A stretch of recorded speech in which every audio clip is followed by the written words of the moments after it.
Hey, LeGrand Alive, this is Coffee with Will, brought to you by Northwest Furniture and Mattress, Grande Ronde Hospital, anythingtodigital.com, and Seabright Dentistry. And I'm here today with Patrick Flynn, who is the Foundation's Manager for Grande Ronde Hospital. Thank you for joining me here today. Thanks for having me. So, Patrick is almost a lifelong resident of LeGrand. He grew up here, he went away to college, and he came back, which I think is really interesting because very few people come back from college. So tell me about how you grew up and why you left and why you came back. Okay, so grew up around here, more or less a native son. You know, we moved here when I was little, so I don't even remember moving here. But, no one remembers anything before age 6 anyways. The one story that I do remember when we were waiting to move into the house we were moving into, we stayed in a hotel for a few days, and I had one of those little toy chainsaws. You had a chainsaw when you were I did. How old were you? We were one of those two. We were just one of those families. And so I would, sure, why not? I got out of the hotel room and I would run up and down the hallway terrorizing people with this toy chainsaw. Anyways. And now he's wearing a suit and tie and does official adult work. So I'm glad that went in that direction instead of choosing your other option for employment. And that's my legacy. There we are. No, grew up like any kid does in LeGrand, playing sports, Boy Scouts, you know, all that stuff. Graduated LeGrand High School, was in choir, drama productions, kind of a master, jack of all trades, master of none, you know, that kind of thing. So did a year at Eastern Oregon University, decided to leave because when you're 18 years old, you got to get out. Nothing's working your way, and it just wasn't working out. So I wound up leaving, went away, went to school in Boise for a few years. I wound up getting married to my wife, who was actually originally from here. We met in junior high, and she moved in with me down there. We got married, had kids, and wound up being displaced from work at the time. And okay, what do we do now? Okay, let's finish our degrees. Let's go back to Eastern, finish our degrees. We have security of family being here. We know the area real well. Cost of living super low. It really is. So we moved back here, and things have just stuck. We've had a few successes, being able to get some good jobs. It's kept us around here, and nothing's been able to pull us away so far. So absolutely. Now, so you were, like you said earlier, you were kind of. Now you work as the Foundation's manager, but that was definitely not what you thought you were going to be doing when you were younger. You were sort of anti-authoritarian. That was kind of your essence. Yeah. Tell me about how you grew up like that, but then how you made that transition. Because I'm very similar. Being an artiste, and now working in a professional situation, there are things you have to do, like comb your hair, that are required by your job. So tell me a little bit about that transition. So like you said, in high school or whatever, I totally thought I was going to be doing something different. Had some aspirations here and there, a few false starts, so to speak, on either education path or career path or something like that, and wound up while I was going to school here, getting into retail. And I just had a knack for it, and it just so happened that I've always loved technology. I've always been real good about problem solving with technology. So that helped with the sales aspect, to be able to help solve problems for people and be able to then, find a solution that works for them. And he's been solving our technical problems since he's been here in the studio better than we can. It drives my wife nuts. But so it's just something that worked out, and that lasted for several years and worked out really well. And so while I was going through school, I originally was going to go to be a teacher. I wanted to teach history, social studies, and coach football and that kind of thing, and be that guy.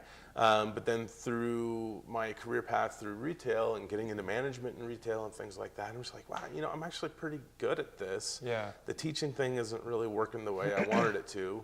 Let's go this avenue. So I switched my major to be a business major, and after several years and stuff like that, like we talked about earlier, I kind of turned out to be that guy. Yeah. I'm wearing the nice shirts and everything else like that. I'm like, oh man, but it works though. It works. Yeah, and it's been very good to us. And like I said, I happen to be pretty decent at it. So I continued on that path and just kind of kept on going. And then I wound up going into the master's program up at Eastern.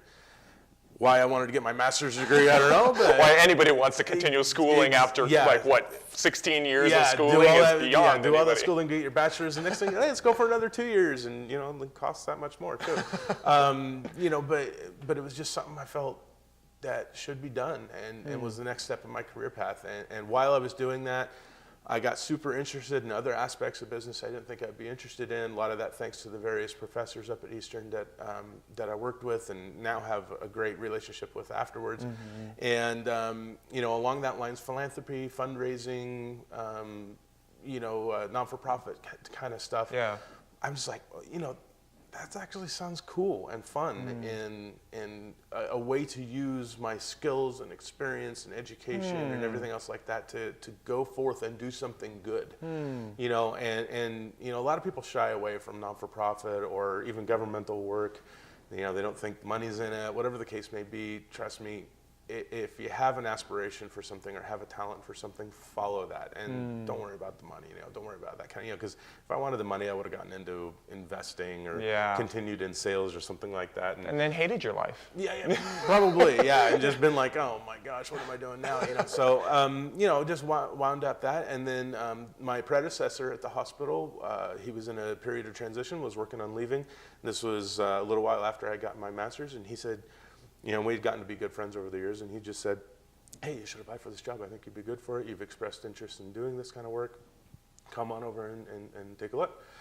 Lo and behold, I wound up getting hired because I was already working at the hospital in a different capacity. Sure.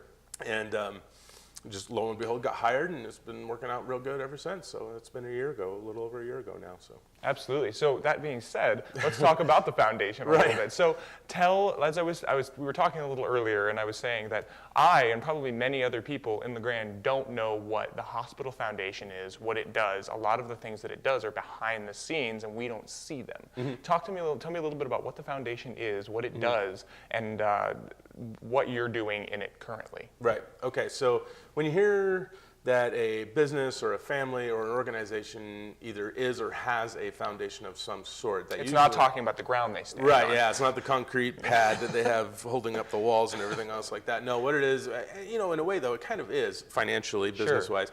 Basically what it is, it's a nonprofit wing of whatever that business or organization is that they use to either augment or contribute to good deeds or non-for-profit things. Like a private organization may have a foundation in order to give grants or sponsorships to community organizations, or sponsor the kids' little league team or something like that. Eastern Oregon University has a foundation. Yes, they do. Yeah, yes. And so then they fundraise with their alumni and various other interested parties and raise funds that way, and then they use those funds to help with the university's purposes. So the same sort of thing with the hospital. Back in 1969, which was actually a very forward-thinking thing, the employees founded the foundation to act as a fundraising organization. Now, although the hospital itself is a non-for-profit, the way the taxes and things like that work is they need to have a separate organization with its own separate tax code and things like that to then be the fundraising entity for the hospital. And so our mission is to help the Grande Ronde Hospital and the clinics and systems to raise funds and manage investments to then help purchase patient care projects. Do infrastructure projects, things like that, to help make the hospital be better for things that may otherwise not be able to happen or may have to wait a little while to happen. So for instance, there's a few different things that we've done. A few years ago, we built the helistop up there at the hospital. Whereas for years and years and years previously, they had to land a helicopter on the central field, drive an ambulance down, unload the patient, go into the ambulance, and then drive back up to the hospital into the ER. So a few years ago, some of our executives and some community leaders got together and said, hey, this would be a great thing to have a helistop so the helicopter can fly right there, drop off, go right into our surgery center and ER, and then be able to go. It saves, minutes. At the very least, saves 15 minutes. Yeah. Which, in the case of stroke, trauma victims. Yeah, when you're near death, that 15 minutes could mean life or death. It's a huge difference maker. Yeah. Right. And so that was one big project we helped with a few years ago. Usually each year we pick a handful of small projects. Maybe instruments, tools, new monitoring systems, things like that. A few years ago, we helped purchase new knee replacement tools, power tools for our orthopedic surgeons, so that way they can have the latest. That just sounds terrifying. A power tool for knee surgery. I mean, I'm sure it's not, but it sounds terrifying. Folks who love tools will really like this. They're all stainless steel and all kind of cool looking stuff like that. Anyway, so that way we make sure that they have the latest and greatest, and we're not falling behind on anything. Sure. Because one thing that's very important to Grande Ronde Hospital is to make sure we make sure we have everything we need for everybody to do their job to the best of their ability. So that way we're not compared to other places like, oh yeah, LeGrand's, Grande Ronde Hospital's behind the times. No, we don't want that to be the case. We have the latest and greatest and how things are going. We bought a C-arm imaging device a few years ago, which literally looks like a C, and it has a little bulb on each end like that, and it's pivotable, in many different directions. So that way they can take a scan of your chest, your lungs, whatever the case may be. So that way if they need to do anything, and it's a live image. So while they're doing things, they can see inside. Yeah, it's a really cool thing. And we bought that a few years ago. Wireless fetal monitors. So women who are in the OB getting ready to give birth, they would put this little belt around them. Now, previously, then they would be tethered to wires next to their bed. They wouldn't be able to get up and walk around, or it would be a real pain to have to do that. Now, because they're wireless, they strap them up, put those belts on there, monitors the fetus, the baby that's in there.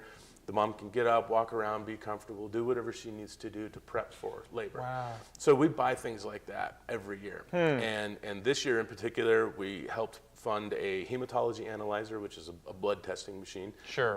Which is all up to date, has all the different spectrums they can test on, and it tests it like that. I mean, it's really quick how quick they can test it.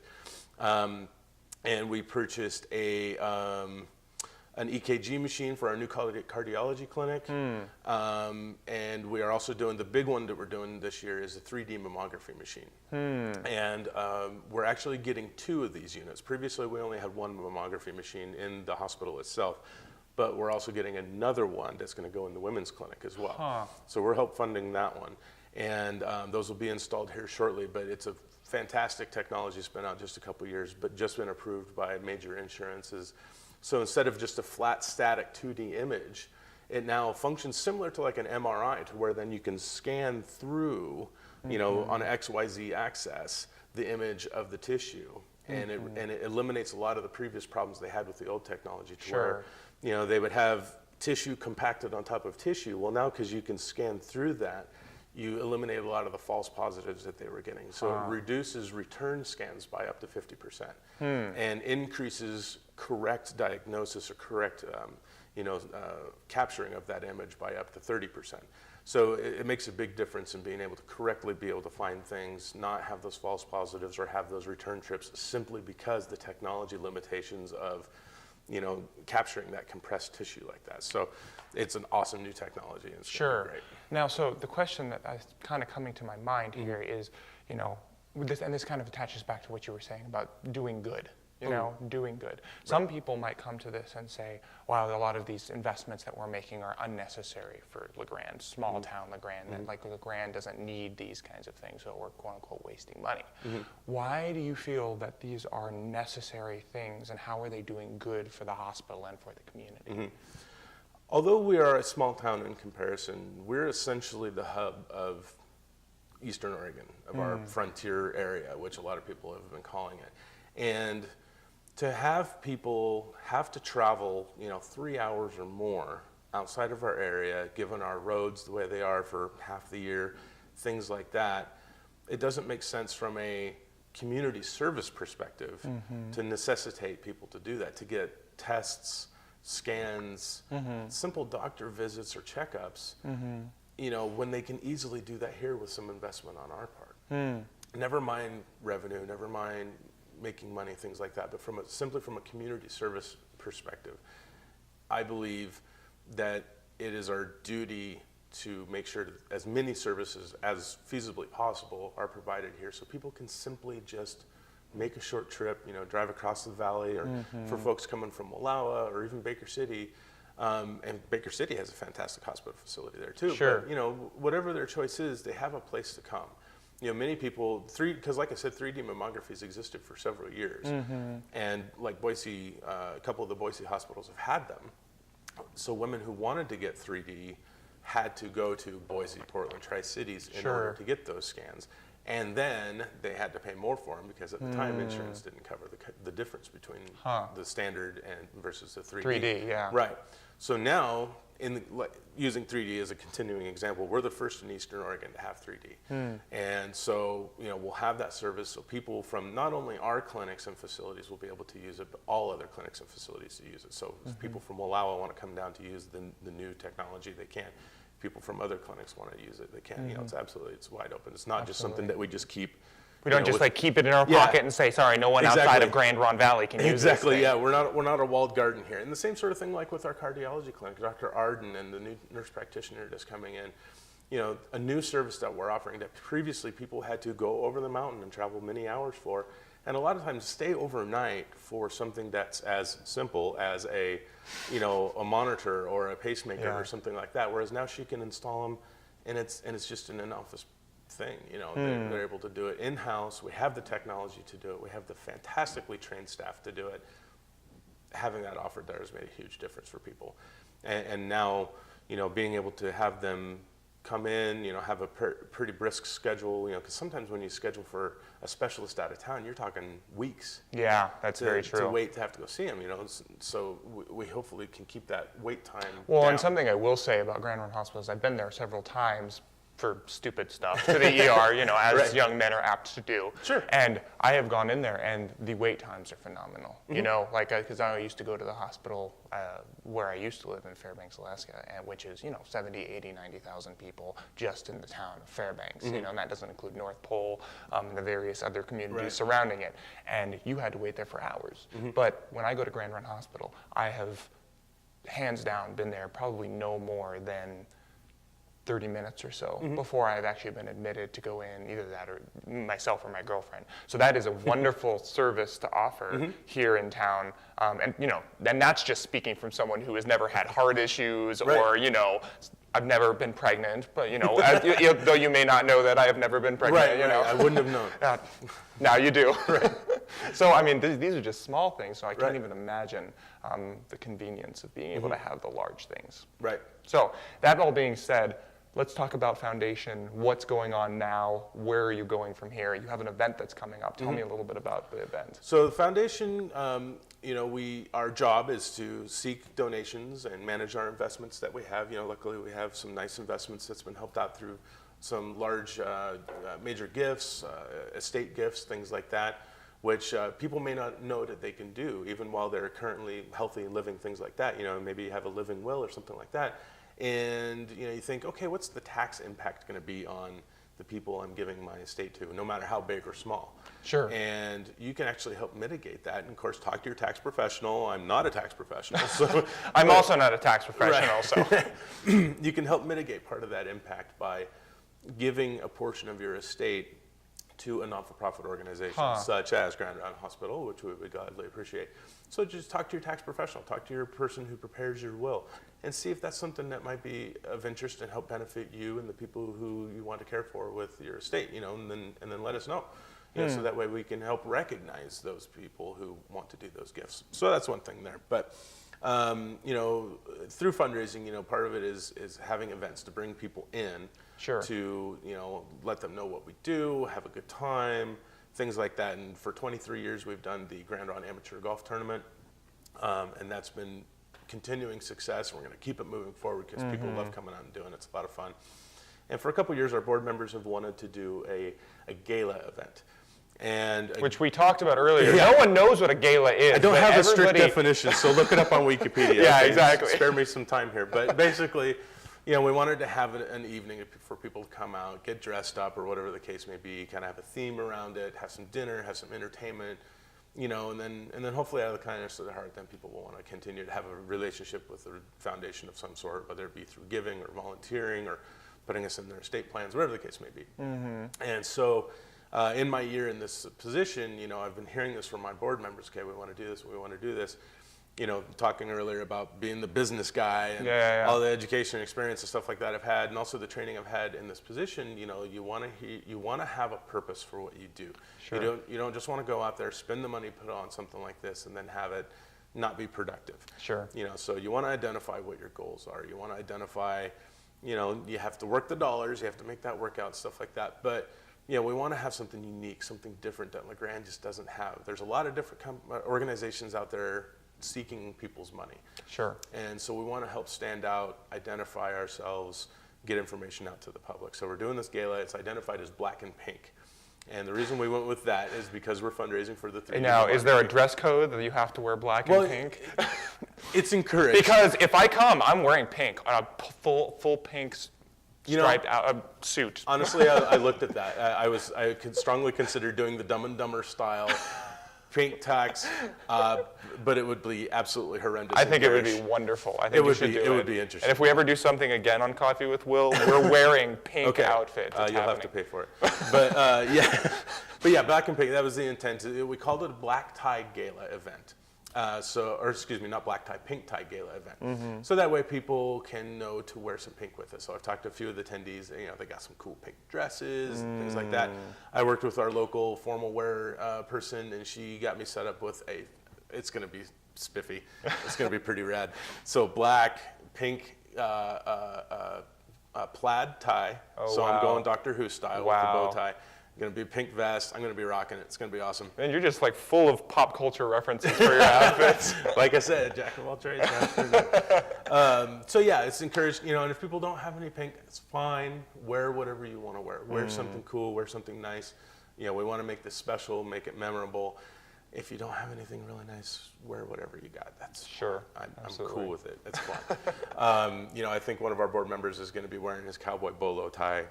That's fine. Done. Do it.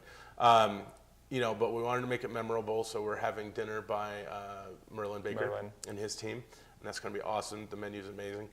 And we went on a big search for entertainment, and we settled on a gentleman by the name of Guy Bovley. Wow. And he is a mentalist, magician type of entertainer. We're talking Las Vegas quality. He's worked for major cruise lines. He's worked at the major casinos. Internationally recognized and renowned. He's got tons of praise on his website, and even third-party places, constantly praise him up. So I was excited to be able to get him, and he's excited to come here. And it's really interesting going through the travel plans with him about how to get here. He's like, "Wow, you guys!" So you drive into the middle of nowhere, then you drive farther. First, you fly into the middle of nowhere, then you drive to the middle of nowhere, and then you have to stay there for a while. And then there's a hospital. Yeah, then we have a hospital. He's super excited to come. It's going to be great, and we're going to have a great show. It's going to be very memorable. There's a lot of fun other things we're going to be doing on the sides, and it's going to be awesome. So I hope people can come. Now, when is this happening? March 18th, which is a Saturday. So we picked a Saturday so that way it doesn't interfere with any work or anything else like that. Food, drinks, entertainment. At the hospital? No, it's going to be at the Gilbert Center at EOU, the former Ackerman gym. Now, is it an invitation only, or is it open to the public? Open to the public. So anybody that wants to come, go on our website, grh.org/foundation/gala. Tickets can be purchased there using your favorite payment of choice. You can call us, 963-1431. Talk to me. I'll get you set up with tickets.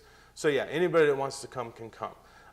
Just got to pay the ticket price, which is fairly sizable. It's $125 each, but that covers everything.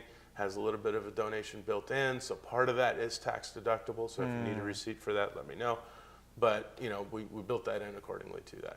Fair enough. Yeah. Fair enough. Well, thank you so much for coming in and chatting with me. Anything else you want to add before I swing us out and take us home? No, please come to the gala if you can. If not, please find some way to help be involved with the foundation, golf tournament, other variety of things, volunteering.